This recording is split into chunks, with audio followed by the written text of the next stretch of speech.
goal of the horoscope is the actualization of the sun sign. The other planets work together to unfold its destiny. The role of Mars in the chart is to protect and defend this process. It shows how we handle challenges in life. It's the way we go about getting what we want and the gratification of desires. What can we expect when Mars is in the sign of Gemini? Here, we have to shift gears because we've moved into the first air sign of the zodiac. The main feature that sets air apart from the other elements is a focus on the intellect. So in Gemini, we see human symbolism, the twins. Why two people instead of one? Because this is both the sign of communication and message sending. And for either of those things to happen, there must be a destination and a source. The twins tell us that within Gemini is both the source and the destination. So it's extremely stimulating for this placement to transmit a message from person to person or place to place. And since we're talking about the planet of war, we can militarize Gemini for a moment. Punching someone in the face isn't power. Strategy and stealth aren't power. No, information is power. The sign of Gemini is associated with both speaking and writing. And when we add the planet of war, we get Edward Leighton's enduring words. The pen is mightier than the sword. When it comes to the twins, there's a distinctly mental kind of war. All action is preceded by thought. Change a person's thoughts and you change their actions. Changing the thinking of the world immediately changes the world. Information is indeed powerful. Information protects, asserts, and defends. Everyone with this Mars placement is a correspondent at heart. It tends to be very verbal and communicative. A communicator uses speaking, writing, learning, and teaching to stake their place in society. They have something to express.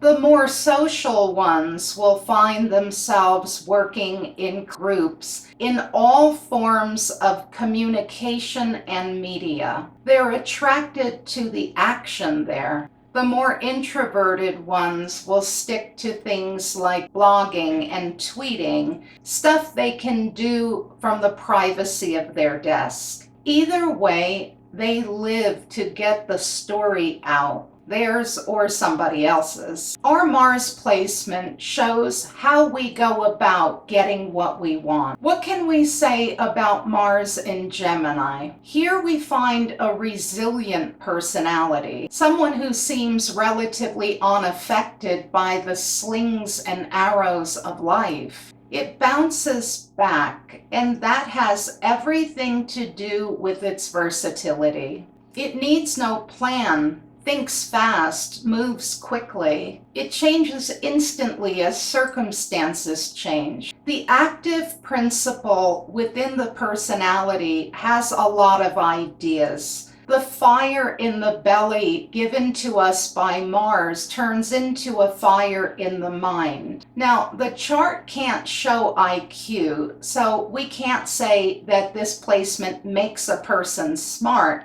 but we can say it makes a person idea-oriented. Let's also not forget that Gemini is the sign of the trickster, the joker. So that trait is often within the masculine ideal of this placement. He's a good-natured, spontaneous thinker, a cool and timeless juggler, athletic, willowy even, assertive verbally. You see, the planet Mars wants to sharpen our will. It's the thing within us that nags us and pushes us forward. It wants the rush of victory through demonstrating strength. Mars in Gemini does that through wit and fluency, but also agility, being light-footed, bobbing and weaving when punches are being thrown. When you find this in a straight woman's chart, she's generally looking for a man with whom she has a good rapport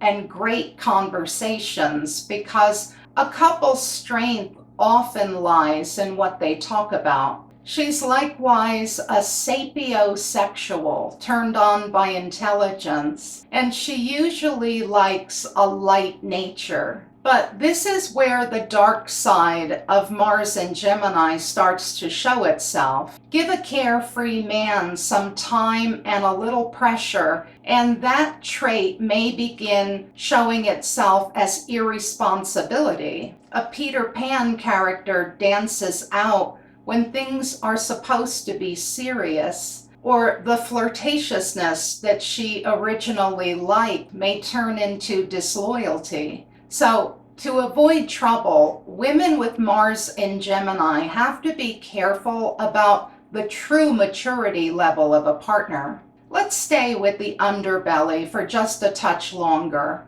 Mars in the third sign is two people. They have some trouble with dichotomy. That often means saying one thing and doing another, or saying one thing and saying its opposite a little while later. They aren't necessarily being deceptive either, because it swings rapidly through the personality and goes through extremes of both thought and mood. Since a dual nature can be hard to pin down, trust problems can occur and relationships can suffer. This placement is looking for a return to fusion, an integration of extremes. Both sides must be accepted by the native for this Mars to focus on its effervescent service to the sun. There's a lot of service to be given. This placement usually has a high energy level because, again, there are two people adding fuel to the tank. They're interested in interfacing with the world in as many ways as possible.